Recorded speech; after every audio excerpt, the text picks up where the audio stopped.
Since successful leaders recoil at the thought of failing at anything, it didn't take clients long to overcome their shame and abhorrence for the phrase, "I need help," and accept coaching. They recognized that they would perform better with help, not without it. It's amazing that smart people had to be told this, but those were the times. Nowadays, the widespread demand for executive coaching is evidence that the company values its leaders and is willing to pay for them to get better. For a lot less money, committing to the LPR provides many of the same coaching benefits. Above all, it gives you permission to say, "I want to get better and I need help." This acknowledgement is the price of admission to the LPR. The more I conducted the needs exercise with clients, the more I noticed that needing anything, whether it was help or respect or time off or a second chance, had somehow evolved into an object of derision in the workplace, a character flaw, a weakness as objectionable as being ignorant or incompetent. The reviled need that continues to baffle me most is our need for approval. If you Google need for approval, the first 100 entries describe it as a psychological defect, selectively illustrated by cringeworthy behavior such as valuing the opinions of others more than your own, and agreeing with people even when you actually disagree, and praising people in order to be liked by them. When had seeking approval or recognition become a bad thing, a synonym for phoniness and sycophancy and tactical dissembling? How had seeking approval or recognition been demoted to neediness? In the workplace, I believe our problem with approval, like our problem with asking for help, starts at the top. My experience with successful leaders is that they're sensitive to employees' need for approval and recognition and are very adept at providing it. But for the same reasons they won't admit they need help, they're reluctant to acknowledge their own need for approval or recognition. A leader's internal sense of validation, i.e., self-approval, should be enough, they tell themselves. Anything else is grandstanding, the equivalent of turning on the applause sign for yourself. Net result: the CEO's attitude filters down the line until approval and recognition are denied their rightful place throughout the organization. This, do as I say, not as I do, hesitation to seek approval even infects experts on the subject. My great friend and 100 Coaches member, Chester Elton, is the world's authority on the value of recognition in the workplace. I asked whether he encountered this reluctance to seek recognition among leaders he's worked with. He said, "I may not be the right person to ask. I went through a period in my life when I was feeling really down. So I wrote a note to a dozen friends saying, I talk about recognition all day. To be honest, I can use some recognition myself right now. I received a dozen wonderful letters that made me feel fantastic. They revived me. Sounds like you're the perfect person to ask," I said. "That was one time, 20 years ago. I never did it again," he said, recognizing his do as I say not as I do error. "But I should and I will. For many years now, helping leaders accept and emphasize their needs has been a big part of my coaching. Sometimes it's the only advice they need." I started coaching Hubert Joly in 2010 when he was CEO of Carlson, the privately owned hospitality giant in Minneapolis. I did my usual setup routine.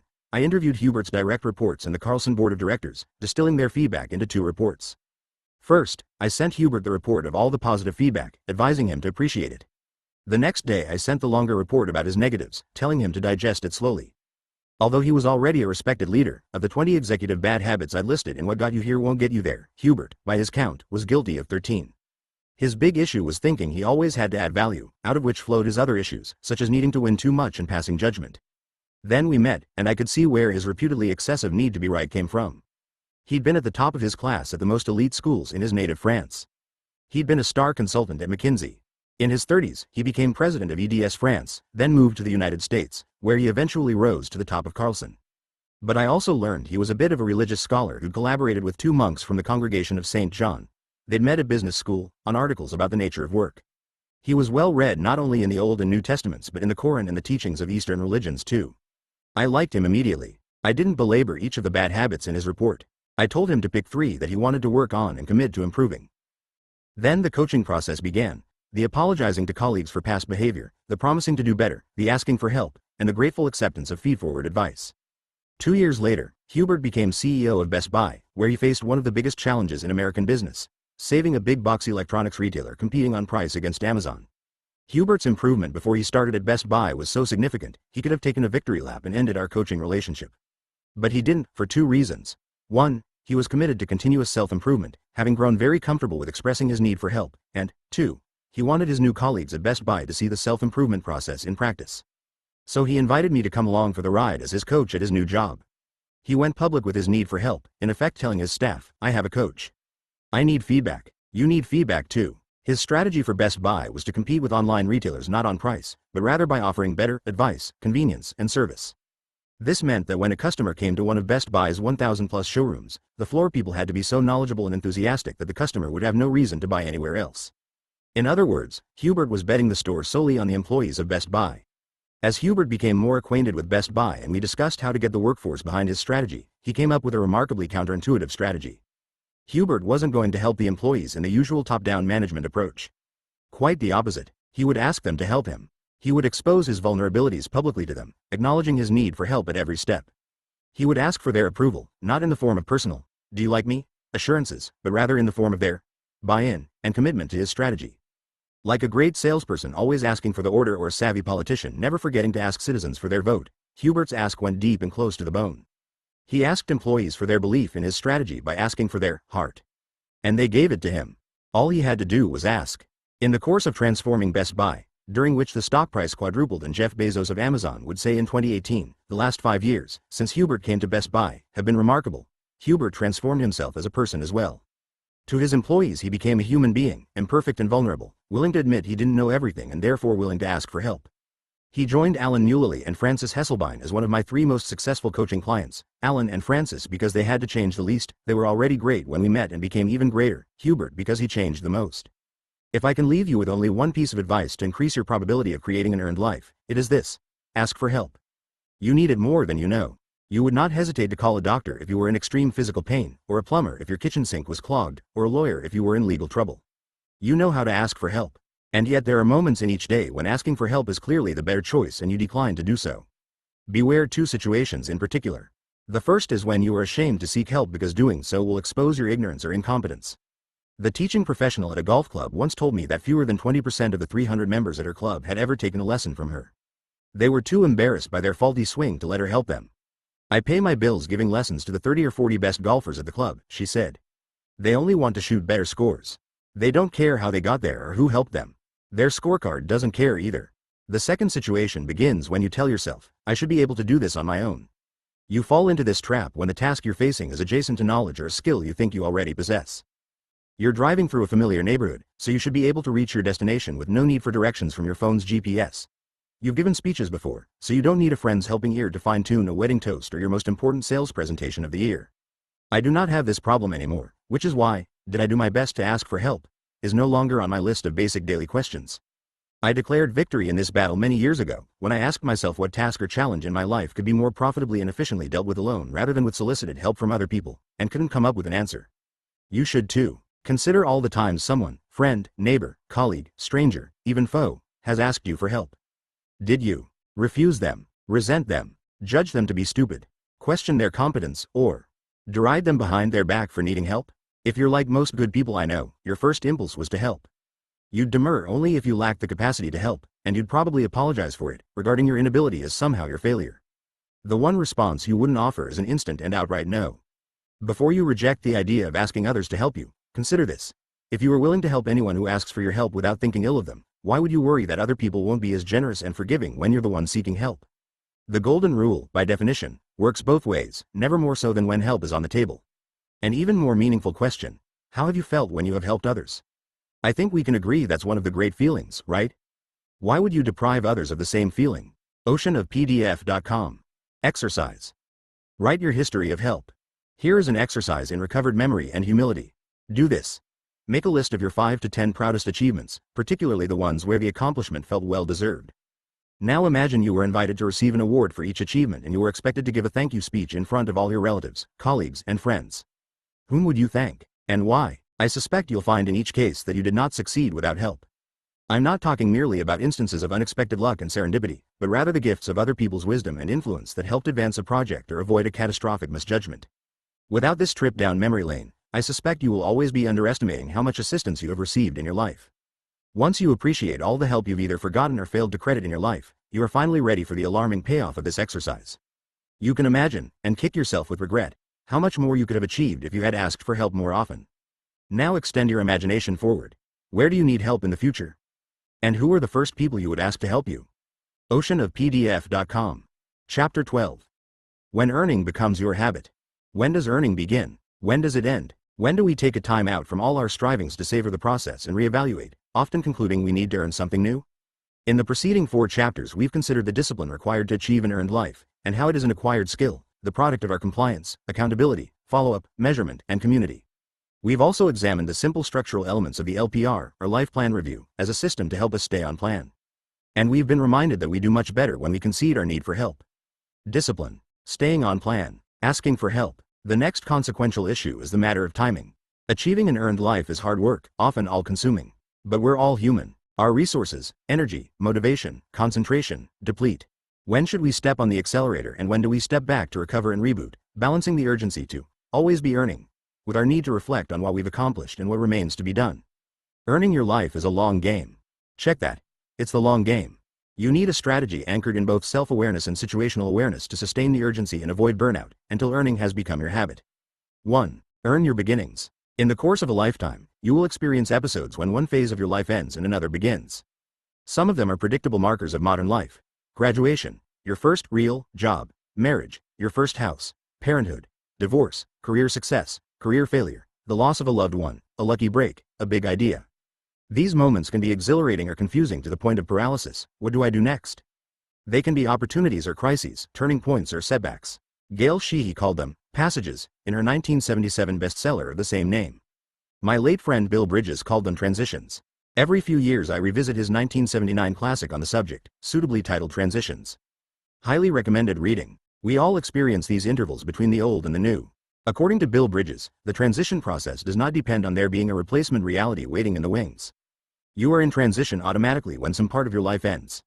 But we make a grave error if we treat a transition as a lull in the action, the quiet before the storm that allows us to take a time out and passively wait for our next phase, our replacement reality, to begin. Our transitions are not voids that we aimlessly roam until we find an escape route. They are living organisms, as alive as other fully engaging parts of our lives.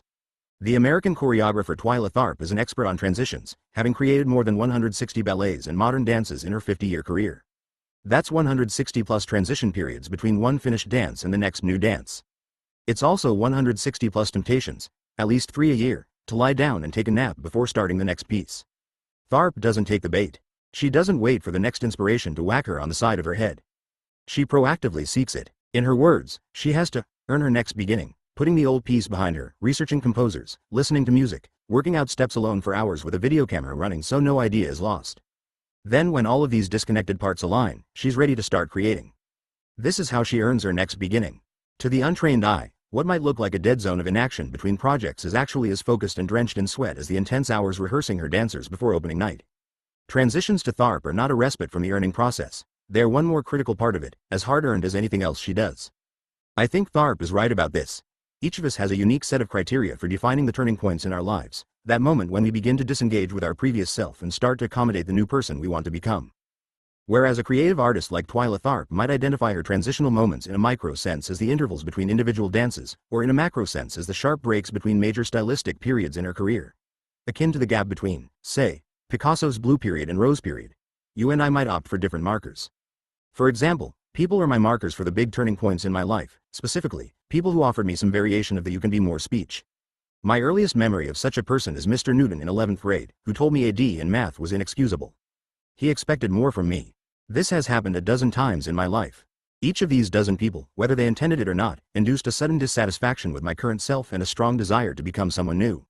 I didn't yet know who that person might be, but they nudged me into a transition where I could sort out my options, discover the answer, and earn my next beginning. The markers you use to interpret the arc of your life are a deeply personal choice. One executive told me his major inflection points are his screw-ups, because he turned the shame-filled memory of each fiasco into a teachable moment, a mistake never to be repeated.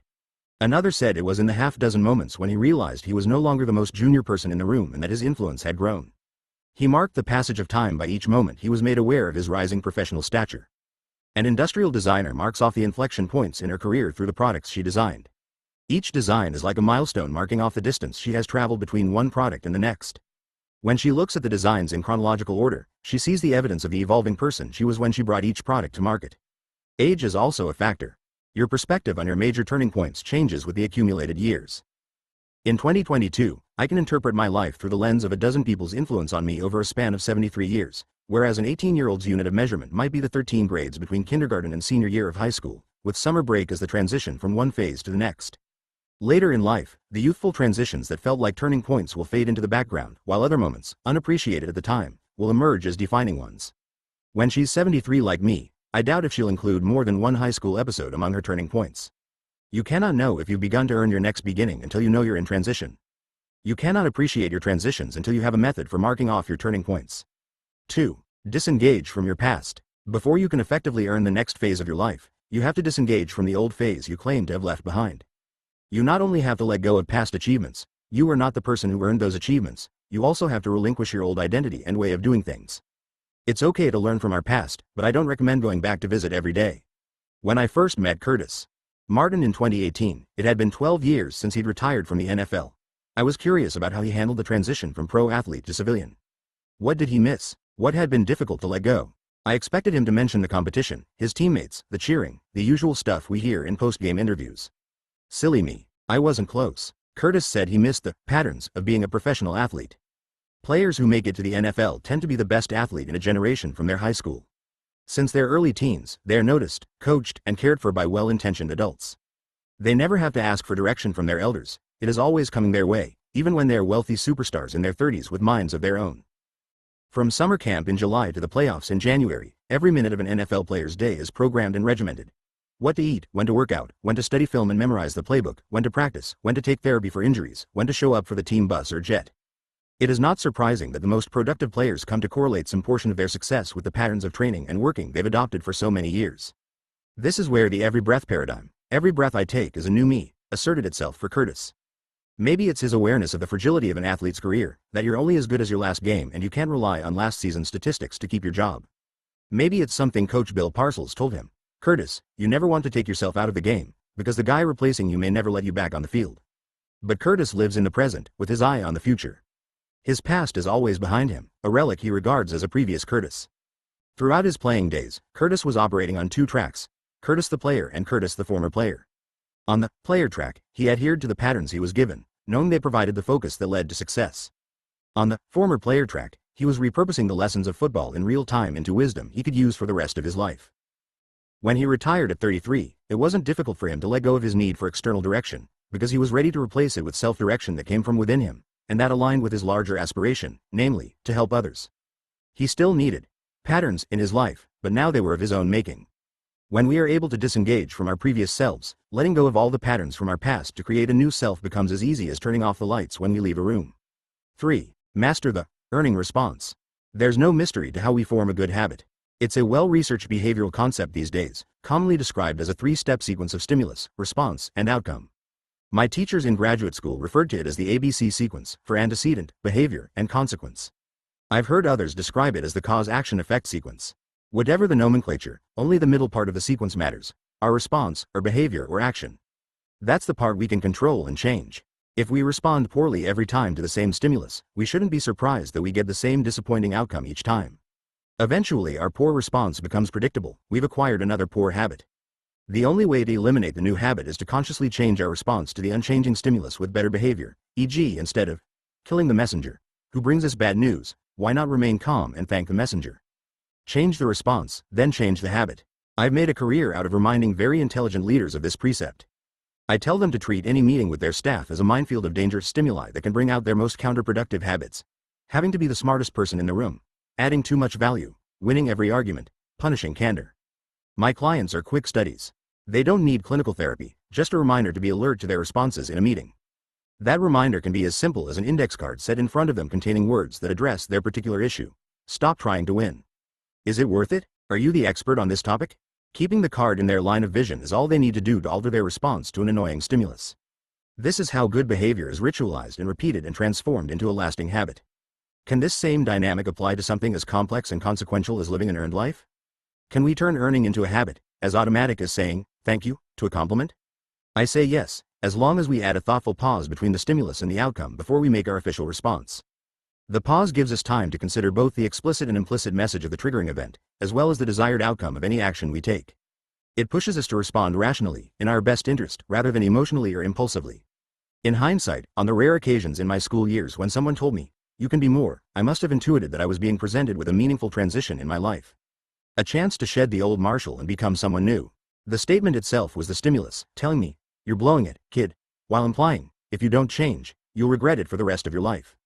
The first time it happened, when Mr. Newton said I was better than a D student, my response was to earn his approval by proving him right. I got straight A's in math my senior year and scored my high school's first perfect 800 on the math achievement test. I'd like to say my response induced a permanent change in attitude. But a single event doesn't create a good habit. Repetition does. I reverted to my slacker ways in my undergraduate years at Rose-Hulman Institute of Technology in Terre Haute, Indiana. Then it happened again in 1970, this time with Professor Ying in economics class. Dr. Ying expressed great faith in my future if I cleaned up my act. He encouraged me to take the GMATs and apply to the MBA program at Indiana University, which miraculously brought me into the PhD program at UCLA. There I was on the receiving end of at least 2. "You can be more" speeches from Professors Bob Tannenbaum and Fred Case. Each time, I responded positively by stepping up my game. By the time I got to my turning point with Paul Hersey, I had repeated my response to the "you can be more" speech enough times that it was practically a habit. Each time, the main driver was my fear that I would regret doing anything less. I was no longer an incorrigible slacker. The desire to maximize my effort to earn my future and avoid the pain of regret had become my earning response. I believe this is why I've responded so eagerly and aggressively to the Times since the late 1970s when I've heard the YCBM speech. I paused to review the factors that necessitated the speech, knowing immediately why they sound so familiar. My brain tells me, I've been here before. I know the signs. This is a turning point. The stimulus is the same. The reward of a successful outcome is the same. So my response should be the same. My brain races to adjust, and I commit to beginning the next phase of my life. Like everything else, I know it will have to be earned. And I'm okay with that. Thus earning becomes a habit. It's no different for you, even if you haven't been the lucky beneficiary of as much externally generated encouragement as I have. The truth is, I was so settled in my comfort zone and stunted by inertia that I had to rely on others to push me out of my bubble and start earning my next beginning. That doesn't have to be you. The YCBM routine isn't just for people who are falling short of their potential. It's for people who have already earned fulfillment but still believe there are higher levels to reach for. Unlike me, you don't have to wait for someone to come along and point you in the right direction, although it's always nice when that happens. You may already be doing it for yourself. Whenever you think you could and should be doing more in your life, you are, in effect, initiating the YCBM drill. Just because it's a self-administered pep talk doesn't make it less valid or unworthy of becoming a habit. 4. Play the shot in front of you. Golf is such a difficult game that a few miscues over 18 holes are unavoidable, even for the greatest players on their best day. The best players compensate for that with a well-honed sense of amnesia on the course. They deal briefly and efficiently with the inevitable errors, a quick burst of anger or self-loathing to release the tension, and then it's forgotten. As they take the 200-plus strides between the tee box and the unfortunate spot where their ball has landed, in some cases, 20 or more yards off the fairway in high thick grass with low-hanging tree limbs blocking their path to the green, they're able to clear their mind and narrow their focus onto the ball, the situation, and the shot in front of them. They are masters of being present. Whatever has happened before on the course does not intrude on their thinking. They huddle with their caddy about strategy, yardage, and club selection. They weigh the likelihood of making good contact with the ball buried in high grass. They calculate the risk-reward odds of attempting a heroic shot to the green or taking their medicine and punching the ball back to the fairway. They'll deal with the next shot when they have to, but in the moment they have to decide on the shot they want to play and hit the ball. Nothing else matters. They do this 60 to 70 times around. It is part of their routine before every shot. In other words, it is a habit. The most instructive part of the routine is the walk from the previous position on the course to the next shot, whether it's a 320-yard drive or a 20-foot putt that stopped 3 feet short of the hole. Covering that distance is how they transition from the previous shot to the shot at hand and stay in the moment. If they do this consistently over every shot, they'll be happy about the round, whether or not the scorecard reflects the quality of their play. At least they have the satisfaction of knowing they did all they could under the circumstances. To a very poor golfer like me, so poor that I gave up the game 25 years ago, watching this time-consuming assessment ritual on every shot during a golf telecast is like watching grass grow. Why don't the pros just walk up to the ball and hit it like I used to do? The pros' way is the right way, of course. Sticking to the routine is a big part of what makes them so good. It's also why the pros' approach is such an apt analog for how we separate the previous and future versions of ourselves from who we are right now. It reinforces the wisdom of being present. The Nobel Prize winner Daniel Kahneman famously said, "What you see is all there is," spawning the widely adopted acronym WYSIATI, to point out how quickly we use the limited information at our disposal to make premature conclusions. It was yet another example of humans behaving as biased irrational actors, in this case rushing to judgment. I prefer to apply his WYSIATI in a more positive light, as a reminder that every set of facts we see is situational, and there's something noble in dealing as best we can with what's in front of us. When golfers play the shot in front of them, they're being supremely rational and disinterested actors, divorced from past or future concerns that may cloud their judgment. They accept that golf, like most of life, is situational, never involving the moment before or after, only now. At their best, they're Buddhist masters of mindfulness and being present. The enormous value of being present shouldn't be a controversial idea, and yet failing to play the shot is one of our most consistent behavior patterns. We do it all day long, when we ignore our kids at the breakfast table because we're mentally rehearsing our presentation later in the day. When we're distracted throughout a meeting because we're reliving a disturbing call 10 minutes earlier. When we typecast people by our memory of their worst moments, refusing to forgive them or accept that people change. When we fail to play the shot in front of us, we are failing at transition. We are failing to see that something in our world, big or small, has changed irrevocably and we have to deal with the new reality. I saw this in the 100 Coaches community when the COVID lockdowns began in March 2020. While some members were able to shift gears smoothly from that was then to this is now, others were grinding their gears. One of the latter was Tasha Eurich, for whom 2020 had been shaping up as a breakout year. 2 years earlier she had published her first book, Insight, with a major publisher, about the difference between how we see ourselves and how others see us. The book had gained a lot of traction in the corporate world. Tasha was a dynamic speaker, so good that I asked her to kick off the first afternoon session at our 100 Coaches gathering in San Diego in January 2020. She rocked the house. 6 weeks later, everyone's big plans collapsed. Tasha took it hard. She'd spent 2 years building up to 2020, and now it was all wiped out. The fact that her peers were suffering equally provided no comfort. This was an exogenous shock with no end in sight. When I checked up on her in early May 2020, she was still haunted by the futility of all her hard work, not ready to move on and face the reality of her situation. The world had changed and she was having trouble transitioning into it. I advised her in play the shot thinking and letting go of a past she couldn't change. I also reminded her that the world might have collapsed, but it had not disappeared. Gradually, as her corporate clients acclimated to a new working environment, empty offices, everyone online at home, the rise of Zoom, demand for her expertise came back. It wouldn't be as reliable as before, not yet at least, but slowly she began to leave the past behind. When you do that, all that remains is the present moment and your future. The distinction between the now Tasha and the future Tasha was a meaningful insight for her. It was her escape into a more hopeful situation. By November 2020, with her consulting and coaching business still short of full capacity, she decided to use her spare time to form her own mentoring community. Emulating the model I'd established with 100 Coaches, she posted a short selfie video inviting applicants to be coached by her. Of the several hundred responses, she selected 10 members, nicknaming them the Tasha 10. There was no money in it and no public acclaim. It was a private act of generosity that added a little more purpose and meaning to her life. She didn't know where it would lead, but she was eager to find out. That's the moment Tasha's transition was complete. She was no longer clinging to a pre-COVID world that had served her well but was never coming back, and she had found something meaningful to replace it. She had earned her next beginning. I began this chapter with 2 questions. When does earning begin? When does it end? The short answer. Earning ends when we accomplish what we set out to do, or when changing circumstances in the world or in ourselves make it unnecessary to continue what we've been doing. Earning begins when we decide we need to recreate our life, making it our own even if it's someone else's idea, in order to redefine who we are. In between the beginning and end, we must let go of many things, our role, our identity, our allegiance to the past, our expectations, and then scratch and claw to find our next new thing. This is how we earn each new beginning in our life. We must close the door on one part of our life and open a new door. Oceanofpdf.com. Exercise. What's your impossible? When the poet Donald Hall asked his friend, the sculptor Henry Moore, for the secret to life, Moore, who had just turned 80, provided a quick, pragmatic answer. The secret of life is to have a task, something you devote your entire life to, something you bring everything to, every minute of the day for your whole life.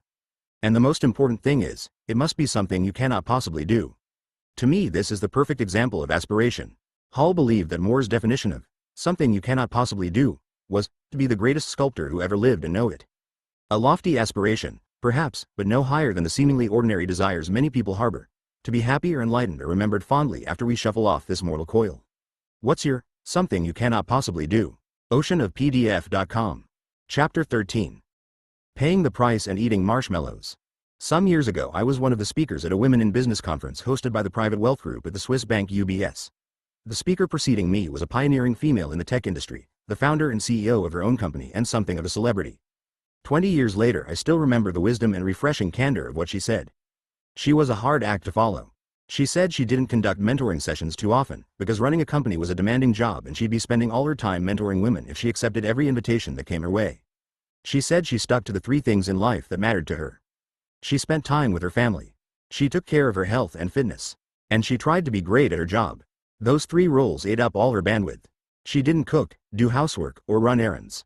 Having grabbed the full attention of every woman in the room, she doubled down on her blunt message. If you don't like cooking, don't cook. If you don't like gardening, don't garden. If you don't like cleaning up, hire someone to clean up. Only do what is core to you. Everything else, get rid of it. A woman in the audience raised her hand, declaring, "That's easy for you to say. You're rich." The CEO wasn't buying that excuse. She pushed back, saying, I happen to know that the lowest salary in this room is $250,000. None of you would be invited here if you weren't doing well. Are you telling me that you can't afford to hire someone to do the stuff you don't want to do? You wouldn't accept minimum wage as a professional. Why is it okay anywhere else? You are totally devaluing your time. She was delivering a hard truth that's tough for many people to accept. To pursue any kind of fulfilling life, especially an earned life, you have to pay a price. She wasn't talking about money. She was talking about making the maximum effort on the important things, accepting the necessary sacrifices, being aware of the risks and the specter of failure but being able to block them out. Some of us are willing to pay that price. Others are not, for reasons that are compelling but also, when all is said and done, regrettable. One of the more common excuses is a variation on the well-known concept of loss aversion. Our impulse to avoid a loss is greater than our desire to acquire an equivalent gain. We are willing to pay the price when there's a high probability that our efforts will achieve success, far less eager when the probability is low. We want certainty that our effort and sacrifice will not be in vain. We are terrorized by the prospect of putting everything we have into achieving a goal and ending up with nothing to show for it. Total commitment shouldn't be a futile gesture, we think. It's not fair, so we avoid paying that price. No commitment, no futility. This is such a powerful belief that I've come to accommodate it in my one-on-one coaching, even though my successful clients are demonstrably comfortable with paying the price. It's what got them where they are. Yet I still feel the need to assure them that their commitment to the coaching process will not be futile. This is hard, I say. One slip-up can undo your progress and send you back to square one. But if you follow up and stick with it for the next year or two, you will get better. It's as close as I'm willing to go to offering a guarantee, but imparting my certainty is part of the coaching. In reducing my clients' resistance to paying the price, I'm giving them a head start on success. Another reason is a failure of vision. Our sacrifice today does not yield a reward we can enjoy today. The benefit from our self-control is far down the road, bequeathed to a future version of us whom we do not know. It's why we'd rather spend our spare cash on ourselves now than save it and let the wonders of compound interest turn it into a useful sum 30 years later. Some people can pay that price, foreseeing the future gratitude they'll feel toward their former self who sacrificed in their interest. Some people can't see that far ahead. A third reason is our zero-sum view of the world, in which winning something here means losing something there. Paying the price is an opportunity cost, calculated in what we must sacrifice. If I do this, I can't do that. This view isn't entirely wrong. It's merely pointless as a consideration about paying the price. When we choose to pay the price, that is, do something challenging and risky rather than an easy sure thing, it doesn't follow that we have sacrificed the sure thing. Most times, when you choose the difficult path, you've automatically eliminated all other options, including the sure thing. After all, you can't be in two places at the same time, something's got to give. The sooner you accept that, the more comfortable you'll be about paying the price. I remember reading a story about the great French skier Jean-Claude Killy pointing out to his manager, I train wherever it's winter. Half the year in the northern hemisphere, half in the southern hemisphere. I haven't experienced summer in years. Killy, a French national hero and the dominant athlete at the 1968 Winter Olympics, where he swept all the gold medals in alpine skiing, wasn't describing the absence of summers as a hardship he suffered. He was stating that he was comfortable with the price he paid to be world champion. He could experience summer as much as he wanted after he put his gold medals away. In recent years I've noticed a fourth reason people hesitate to pay the price for earning anything. It forces them out of their comfort zone. For example, I don't like confrontation and avoid it 9 out of 10 times. It just isn't worth it to me. But that 10th time, when something I value greatly is in jeopardy, a project, my family, a friend in need, I'm willing to confront anyone to do what I think is necessary. I don't enjoy doing it, but I don't regret having done it. I'm not mocking these reasons. When the price you have to pay grossly outweighs the anticipated reward, any of these reasons sounds like common sense. The required effort is simply not worth the result. It's like devoting 6 months to learning a foreign language for a one-day visit to the country where it's spoken. Better to hire an interpreter for the day. To make smarter choices about when to pay the price and when to pass, we first have to resolve the omnipresent dichotomy of delayed gratification versus instant gratification. In my dictionary, paying the price may as well be a synonym for delayed gratification, and not paying the price is a synonym for instant gratification. They're both about self-control. It's a dilemma you face each day and all day, from the moment you wake up. For example, you want to get up early to exercise before heading off to work. When the alarm goes off at 5:45 a.m., you pause for a moment, tempted by the instant gratification of staying in bed for another half hour of sleep, weighing it against the benefit of your fitness routine as well as the psychic pain of starting your day with an episode of defeated intention, a galling failure of will and purpose. Whether or not the workout triumphs over sleep, this is just the first of many times you'll have to resolve the delayed versus instant gratification dichotomy today. It continues at breakfast. Will it be the usual healthful oatmeal and fruit, or the tempting eggs, bacon, and toast with a double latte chaser? Then there's your first hour at work. Will you spend it tackling the toughest item on your to-do list or shooting the breeze with your office neighbors? And so on until day's end, when you must choose between tucking in at a decent hour or staying up late with Netflix. It never stops. Our attitude about delayed gratification changes in interesting ways from birth to death. As I see it, there are only two times in your adult life when instant gratification isn't a choice that tortures the soul. The first is in your early years of adulthood, when you have no sense of disappearing time. You don't see the need to save your money or take care of your health or, for that matter, devote yourself to a specific career. You can be extravagant with your time and resources because you have time to make up lost ground. Paying the price is something you can delay till sometime later, whatever that means. The other time is late in life, when the gap between the now you and the future you narrows. At a certain age you become who you always thought you wanted to be, or, failing that high hurdle, accept who you have actually become. It's time to cash in your chips. So you book the expensive trip. You volunteer your time freely. You eat the quart of ice cream without guilt. In the many years between, you are constantly tested by delayed gratification. It's why your ability to experience delayed gratification is such a decisive factor in living an earned life, perhaps an even more reliable predictor than intelligence. In the end, the most persuasive reason for paying the price is that anytime you sacrifice for something, you are compelled to value it more. Adding value to your life is a goal worth earning. Then again, paying the price also feels good, whether or not your heroic effort delivered the reward. There's no shame in falling short if you gave it your best shot. There's no regret either. Regret is the price you pay for not paying the price. That said, there are times in our active lives when we can legitimately feel we've paid enough and should luxuriate, however briefly, in easing up on ourselves. A marshmallow is calling us. In the late 1960s, the Stanford psychologist Walter Mischel conducted his famous marshmallow studies with preschool children at the university's Bing Nursery School. Children were shown one marshmallow and told they could choose to eat the marshmallow whenever they wanted. They were also told that a larger reward of 2 marshmallows, the menu of treats included cookies, mints, mini pretzels, and more, would be theirs if they waited alone for up to 20 minutes without eating the marshmallow. It was a vivid choice between immediate gratification and delayed gratification. The child would sit alone at a table facing one marshmallow and a desk bell that could be rung at any time to call back the researcher and eat the marshmallow. Or the child could wait for the researcher to return, as much as 20 minutes later, and, if the marshmallow remained uneaten, receive 2 marshmallows. Mischel wrote, "The struggles we observed as these children tried to restrain themselves from ringing the bell could bring tears to your eyes, have you applauding their creativeness and cheering them on, and give you fresh hope for the potential of even young children to resist temptation and persevere for their delayed rewards." Follow-up research on the children years later led Mischel to conclude that the subjects who waited for the 2 marshmallows had higher SAT scores, better educational achievement, and lower body mass index. These studies eventually led to Mischel's 1994 book, The Marshmallow Test: Why Self-Control is the Engine of Success, establishing the test as one of the rare laboratory studies about human behavior that has become a cultural touchstone, e.g. T-shirts saying, "Don't eat the marshmallow, asterisk." Broadly defined, delayed gratification means resisting smaller, pleasurable rewards now for larger, more significant rewards later. Much of the psychology literature deifies delayed gratification, linking it with all we associate with achievement. We are relentlessly bombarded with the virtue of sacrificing immediate pleasure to achieve long-term results. But there's another way to look at the marshmallow test. Although the studies implied learning, delayed gratification is unilaterally good, is hard to ignore. Imagine if the study was extended beyond the second marshmallow. After waiting the required minutes, the child was given a second marshmallow but told, if you wait a little longer, you will get a 3rd marshmallow. And a 4th marshmallow, a 5th marshmallow, a 100th marshmallow. By that logic, the ultimate master of delayed gratification would be an old person near death in a room surrounded by thousands of stale, uneaten marshmallows. It's safe to say that none of us would want to be that person when we're old and dying. I often strike this cautionary note about the marshmallows with my coaching clients. Their level of achievement is awe-inspiring, as is their willpower and mastery of delayed gratification. My coaching clients have included many of the most successful leaders in the world. They often have impressive educations. Sometimes they're so busy making sacrifices to achieve for the future that they forget to enjoy life now. My advice to them is my advice to you. Know that there are times when you should eat the marshmallow. Then, eat the marshmallow. Do it today, if only to recover the thrill of instant gratification.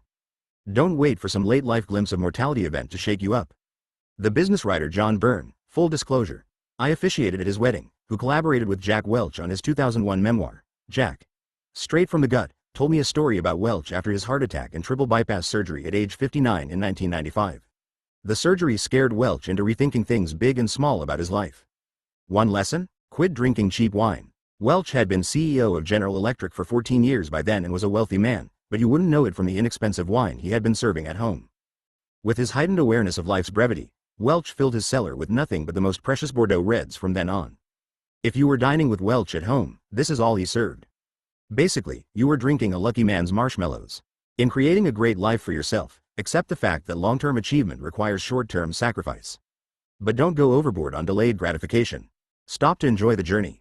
Life is a perpetual marshmallow test, but there's no medal for accumulating the most uneaten marshmallows. You might as well be hoarding regrets. Late in his book, Walter Mischel tells a contrasting tale of two brothers. One is a serious and wealthy investment banker with a long, stable marriage and adult children who are doing well. The other brother is a writer living in Greenwich Village who has published 5 novels that have barely been noticed by the reading public but who described himself nevertheless as having a great time, spending his days writing and living the bachelor life at night, going from one short-term relationship to the next. The writer, referencing the marshmallow test, speculates that his earnest straight-laced banker brother is capable of waiting forever for his marshmallows, in sharp contrast to the writer, who regards instant gratification as a lifestyle choice. Surprisingly, Mischel employs the brotherly contrast to give his blessing to the writer's life, pointing out that the writer must have developed great self-control to make it through creative writing courses in college and then actually produce 5 novels. Mischel also excuses the writer's free-spirited dating life, noting that the writer probably needed the same self-control to maintain his fun relationships while staying uncommitted. In other words, the man who invented the marshmallow test wants all of us to eat some marshmallows too. Skip notes. Asterisk later studies, applying common sense, questioned the soundness of the original test. Affluent kids with highly educated parents in the Stanford University community were more likely to be brought up in an environment where the rewards from delayed gratification were more obvious than what poor kids with less educated parents were used to.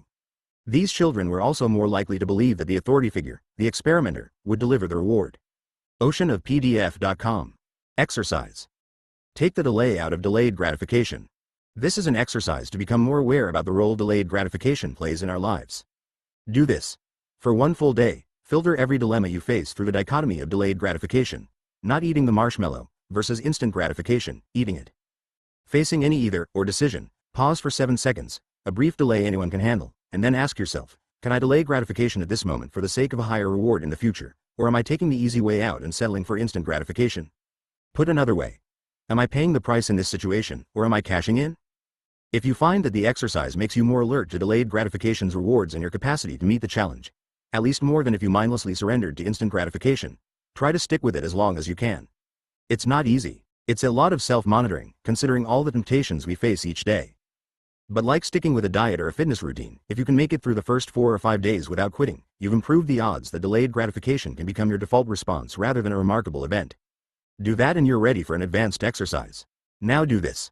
All of us create hierarchies in our minds for our goals. Some we give high priority, some low. Some are hard to achieve, some are easy. In my experience, the hard goals tend to be the high priority items, the easy ones the low priority. Conventional wisdom says we should start each day getting the easy, low priority goals out of the way, because it's nice to begin the day with some victories. And because we're human, naturally drawn to the low-hanging fruit of easy goals, we follow the conventional wisdom, all the while delaying the gratification of tackling our high-priority goals. For one day, be unconventional. Tackle the high-priority goal first. Like any suggestion that defies convention, this one-time task, it's only for one day, can be a challenge for most of us, precisely because our high-priority goals tend to be high in difficulty. For example, I try to answer every piece of correspondence I get, requests, invitations, suggestions, positive or negative comments, either analog or digital, within 2 days of receipt. I don't like to ignore people who take the time to write to me, they deserve a response. It's not particularly urgent and rarely consequential, nor do I relish spending 3 hours every other day sending notes and emails to people I've never met. But answering correspondence is nowhere near as challenging as writing a chapter of a book. So when I feel the need to continue working into the evening rather than call it a day, I'll turn to the letters and emails rather than what I tell myself is a higher priority goal such as writing for 2 hours. In my hierarchy of things to do, answering mail is easy, a medium priority. Writing is a heavy lift and a very high priority. In choosing the easy task before I call it a day, I cannot honestly say I'm experiencing or earning any delayed gratification, because answering correspondence is nowhere near as gratifying as finishing the next chapter. There's no delayed gratification if I'm not gratified, so how much of a price am I really paying? Were writing really as high a priority as I claim it is, I would adopt the strategy of many successful writers with greater self-control than I possess. They do their writing first thing in the morning, when their mind is rested and before anything else can distract them. Whether their plan is to stay at their desk for 5 uninterrupted hours or hit a specific word count, if they stick to the plan, they get the extreme gratification of starting each day with their biggest accomplishment. Their first thing is the earned thing. Everything that follows is a bonus. This is such an appealing benefit it's stunning that most of us, including me, don't copy the practice. Through the rinse and repeat regularity of showing up at their desk to write first thing in the morning, these writers have taken the delay out of delayed gratification. They have their marshmallow and eat it too, right after they finish for the day. Oceanofpdf.com. Chapter 14. Credibility must be earned twice. What is the purpose of living an earned life? One answer I admire comes from Peter Drucker, who said, "Our mission in life is to make a positive difference, not to prove how smart or right we are. We alone define how we make a positive difference. Some people do it on a grand scale of sacrifice and ambition. Doctors saving lives, activists righting wrongs, philanthropists reshaping society. Others do it with humble, small-scale gestures, going out of our way to comfort a friend in pain, coaching Little League, introducing two people who end up falling in love, being the parent our children need. In between these extremes, there are the myriad commonplace good deeds that create a legacy of thoughtfulness and kindness. When I have asked successful people to characterize the fulfillment they get from pursuing an earned life, the number one answer by far is some variation of helping people. I regard these responses as confirmation yet again, if any more were needed, of Peter Drucker's piercing but generous insight about us. In stating that our mission in life is to make a positive difference, he wasn't exhorting us to do the right thing. He was describing what is already there, what we already know about ourselves. We most fully earn our life when we are of service to others. To understand the kind of positive impact you want to make in your life, you need to come to terms with two deeply personal qualities. The first is credibility, the other is empathy. You need both to make a positive difference. In this chapter, we'll explore the importance of credibility. Credibility is a reputational quality earned over time when people trust you and believe what you say. Earning credibility is a two-step process. The first step is establishing your competence in something that other people value, and doing it well on a consistent basis. This is how you gain other people's trust. They know you will deliver what you promise. The second step is gaining other people's recognition and approval for your particular competence. You need both trust and approval to credibly credit yourself with credibility. For example, if you are a saleswoman who tops her quota month after month, people eventually take notice. Continue your unblemished streak for a year or two, and you acquire credibility. Consistent competency creates credibility. Credibility creates influence. It is the earned authority that helps us persuade people to do right, which in turn increases our ability to make a positive difference. The path from competence to making a positive difference is fairly direct. Assuming a person's goodwill, competence combined with recognition for it leads to credibility, which leads to influence, which leads to making a positive difference. It's certainly true with my hero mentors, such as Paul Hersey, Francis Hesselbein, and Peter Drucker. They had years of steady accomplishment to make their mark and be admired, aka approved, for it, long before I appeared in their lives. Their obvious hypercompetency was the source of their profound influence on me and why my desire to be associated with them was a no-brainer. But that was just the opening move. The positive difference they made in my life was so great, I soon realized I wanted to be like them, especially if the kind of credibility they had earned could be mine as well. I can't think of a more profound or gratifying form of approval than achieving an earned life that other people, your children, students, colleagues, acolytes, readers, want to earn too. I committed to this goal more than 25 years ago. I already knew that credibility was critical to succeeding at being an executive coach, particularly if I was narrowing my client base to people at the top of the corporate ladder. At the highest levels, clients need to know not only that you're competent but that people the clients respect approve of you. That's the first time I realized that credibility has to be earned twice, initially when I reached a high level of competency, then a second time while I waited for people to notice my growing ability and accord me the recognition that leads to credibility. Many years later, on one of our LPR calls in 2020, Safi Bahcall, a polymathic physicist, entrepreneur, and author of Loonshots, would offer a revelation that perfectly described my challenge with earning credibility. Safi was struggling to accurately score his effort on achieving happiness each week on the LPR call, until he realized why measuring happiness confused him so much. He was associating achievement with happiness, i.e., achieving a goal should make him happy, and conversely, being happy should improve his ability to achieve a goal, when in fact they are independent variables on the road to having a good life and making a positive difference. They may be correlated, but not necessarily so. Earning happiness is a pursuit in itself, independent from earning any achievement. Our experience tells us that being happy doesn't deliver achievement and, vice versa, achievement doesn't always deliver happiness. After all, many high achievers are miserable or depressed. In the same way that achievement and happiness were independent variables, earning competence did not automatically guarantee that I would be recognized for it. Greater competence and recognition for it are two independent variables that I would have to connect for others to see. To acquire larger credibility as a coach, I would have to become well known. This recognition would not be given to me. I would have to get out of my comfort zone of just doing the work, by adding a new essential task to my definition of just doing the work, namely, becoming better known. My good work was no longer going to speak for itself. That hubris may have worked 50 years ago in simpler times. But in a so-called attention economy where being noticed is a full-contact sport, it's an incomplete strategy. You're declaring victory with the job half done. You not only have to tell a good story that speaks for itself, you have to sell your ability at storytelling. The awkwardness often associated with self-marketing, whether you're seeking attention for an achievement at work or you want to get your new startup noticed, is the new additional price you have to pay for success in a rapidly changing environment. It's less discomforting if you can reasonably argue that accepting the awkward duties of self-marketing serves the aspirational purpose of making a positive difference. This has become a telling part of my coaching now, but first I had to test it on myself. I conducted a Socratic dialogue with 4 questions. If I became more widely recognized as an expert on coaching executives, could I make more of a positive difference in the world? Does striving for this recognition make me uncomfortable? Does my discomfort inhibit me and therefore limit my ability to make a positive difference? Which is more important to me, my momentary discomfort or making a positive difference? When I can convince myself that any uncomfortable task is for a greater good, my discomfort suddenly becomes a price that I'm happy to pay. I have a confession to make brought on by mention of our discomfiture with seeking recognition. From the opening pages of this book, I have earnestly avoided depicting an earned life exclusively through the blunt calculus of choice, risk, and effort leading to an earned reward. It's certainly part of the picture, but first and foremost our earning must serve a higher aspiration. It's not merely about results. I confess now to a grave sin of omission. I have failed to address the absolute certainty that we won't get what we want simply because we strive for it, even when our choices are unimpeachable, our efforts flawless and complete. I omitted the possibility that the world isn't always fair to us. If it were, none of us would ever feel ignored or ill-treated or otherwise victimized. Being good people with noble intentions, committed to making a positive difference, we would get exactly what we deserve. At this point in our adult lives, we know that people and circumstances are not always so obliging. If you've ever done something wonderful only to have the world ignore it, or even punish you for it, you know this to be true. A lot of times it's not your fault. Your timing was off. Someone else's good work stole your thunder. You were drowned out by a louder voice craving attention.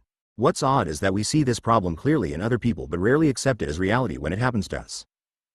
If a friend were launching a retail product today, we'd assume she had a complete marketing plan to draw attention to her brand, advertising, a sophisticated social media campaign, free samples to elicit positive reviews, paid placement on store shelves, free media in the form of press releases, interviews, and profiles, all in the pursuit of recognition and approval that results in a little more credibility for her brand. Anything less would be folly with a retail product. Yet we don't automatically translate this to ourselves at work or anywhere else. We may feel that calling attention to ourselves is unseemly and narcissistic. Our great work should speak for itself. We shouldn't have to do that. I've heard all the excuses, to which I say, you wouldn't go full tilt in the first half of a game and then phone it in for the second half, expecting a successful result, would you? Then why would you behave the same way when the fate of your hard work, your career, your earned life hangs in the balance? This is why we have to come to terms with credibility. As a personal attribute, it is essential to making a positive difference and living an earned life. Fortunately, I have a plan. In addition to his insight about making a positive difference, Peter Drucker had 5 other rules that are applicable for earning credibility. At first they may strike you as self-evident, even trite, but smarter people than I have had the same initial reaction and now are quoting them back to me on a regular basis. If you want to elevate your credibility, start by committing these Druckerisms to memory. Every decision in the world is made by the person who has the power to make the decision. Make peace with that. If we need to influence someone in order to make a positive difference, that person is our customer and we are a salesperson. Our customer does not need to buy, we need to sell. When we are trying to sell, our personal definition of value is far less important than our customer's definition of value.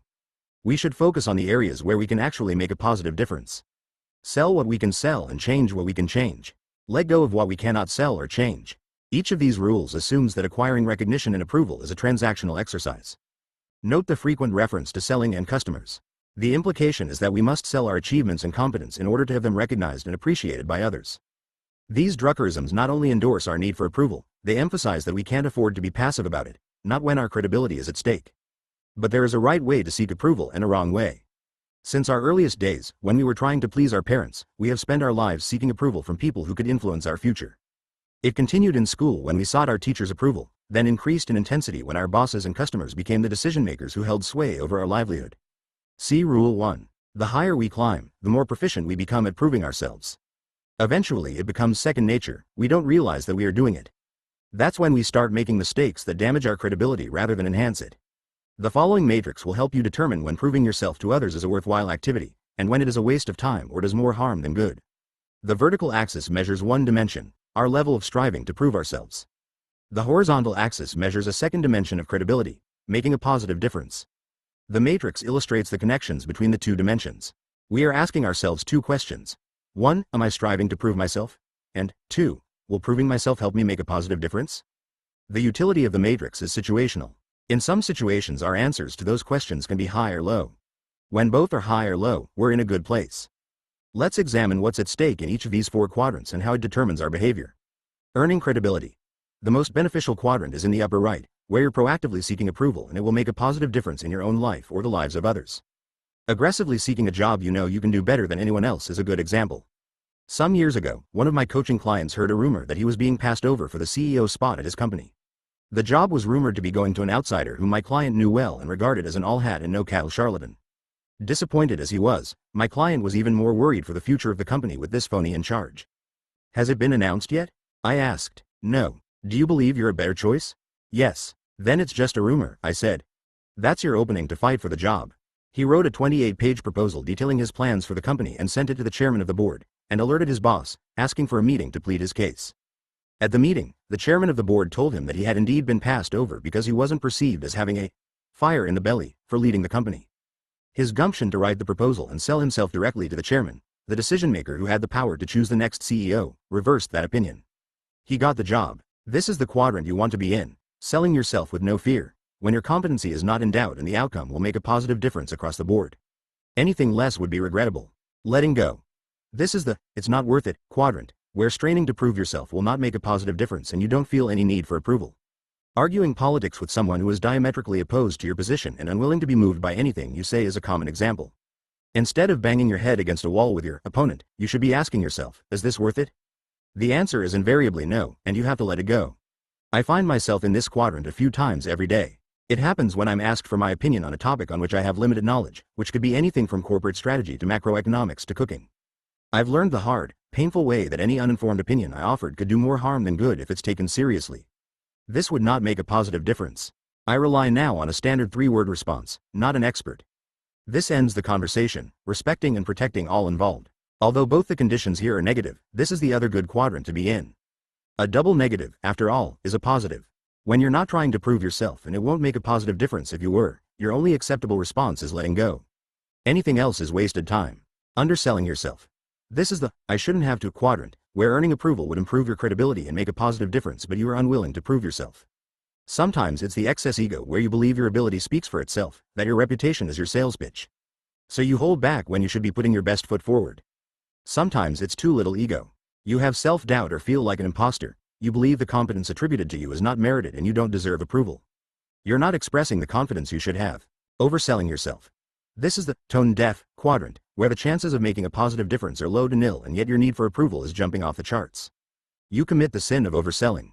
You're trying to win a game that no one else is playing. This, too, is rooted in too much or too little ego.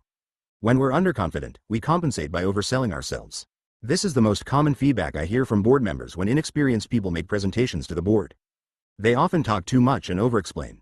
It's the same with excessively confident people. They talk too much, overexplain, and try too hard to prove themselves. Whatever the reason, overselling rarely makes a positive difference or improves our credibility. When you oversell yourself, you're breaking all of Peter Drucker's rules. You're not trying to make a positive difference, because it's not an option in this particular situation. You're selling what you value, not what the customer values. Even worse, you don't know what the customer values. And even worse than that, you're selling to someone who is not the decision maker, the ultimate exercise in futility. The net result is worse than a failure to improve your situation. Instead of staying in place, you've taken a step or two back. In the past, this was the quadrant I was most likely to fall into when I wasn't paying attention to Drucker's rules. The most egregious moment was in the early 1990s, when I had just returned from an international Red Cross family relief program in Africa. My experience was reported on the front page of the local newspaper, La Jolla Light. Dr. Sam Popkin, a revered political science professor at UC San Diego, hosted a party in my honor. He toasted me with effusive praise for my humanitarian efforts. It was a perfect occasion for underselling myself. Sam had provided all the credibility I deserved. And yet that didn't stop me from pointlessly overselling my time in Africa to a small group of neighbors at the party. I was giddy and full of myself, behaving like an overzealous salesperson, even though there was no evidence that my audience were customers. As the group dissipated, one older gentleman remained. Finally, I took a breath and said to him, "I'm sorry, I didn't get your name." He put out his hand to shake mine and said, "I'm Jonas Salk. It's nice to meet you." Facing the man who invented the polio vaccine, I didn't have to ask, "And what do you do?" His name was his credibility. His credibility was his name. Each of the 4 quadrants in the matrix tells you when you should try to seek approval, i.e., sell yourself, and when it's not appropriate. Each of Drucker's points is illustrated somewhere in the matrix. Overselling is wasting time and effort trying to prove you're smart or right rather than trying to make a difference. Changing what you can change and letting go of what you cannot change is letting go. Placing more value on your needs than on what the customer needs is underselling. In the most optimal box, earning credibility, you'll find all the Druckerisms. You're not only trying to make a positive difference, you also accept your salesperson's role. You value the customer's needs more than your own. You also accept that the customer has the power to make the decision, and you don't question it if it doesn't go your way. You don't try to change what you cannot change. The credibility matrix addresses an issue I've been focused on for years. It's one thing to be competent, it's another thing to be recognized for it. It's not enough to gain credibility with one but not the other. You have to earn it twice. Otherwise, you're diminishing your ability to make a positive difference and lessening the impact of your life. Skip notes. Asterisk. Even a few of the more I-centric runner-up answers are tinted in the tonalities of making a positive difference, providing for my family, and raising my kids to be healthy, productive citizens, more so perhaps than building a business, or making enough money to retire at 50. But if you dig deeper to understand any individual's source of fulfillment, I suspect you'll see that making a positive difference is usually a part of it. My client Harry Kremer, for example, was 50 years old in 2005 when he retired as CEO of Baxter Pharmaceuticals in Chicago. He didn't need or want another CEO job. Instead, he became one of the most popular professors at Northwestern's Kellogg School of Business, making an impact on hundreds of students that, in his mind, matched his previous good work producing life-saving medicines at Baxter. Oceanofpdf.com. Exercise. What's your big reveal? Maybe this has happened to you. You're at a family wedding involving people once or twice removed from your immediate family. You have a breezy familiarity with some of the guests and wedding party members, less so with most of the guests. At the reception, you watch your quiet cousin Ed coaxed onto the dance floor, where you discover that he moves like a cross between Fred Astaire and Justin Timberlake. You're genuinely surprised to learn that Ed is a terrific dancer. Where's he been hiding this talent all his life? It happens again during the toasts. Erica, the always serious maid of honor studying for her PhD in chemistry, whom you've known since her childhood, stands up to toast the bride and groom and delivers a 10-minute speech from memory that is both funny and heartfelt, dazzling the room and taking the wedding vibe to another level. As you applaud Erica, you turn to the people at your table, all of you thinking the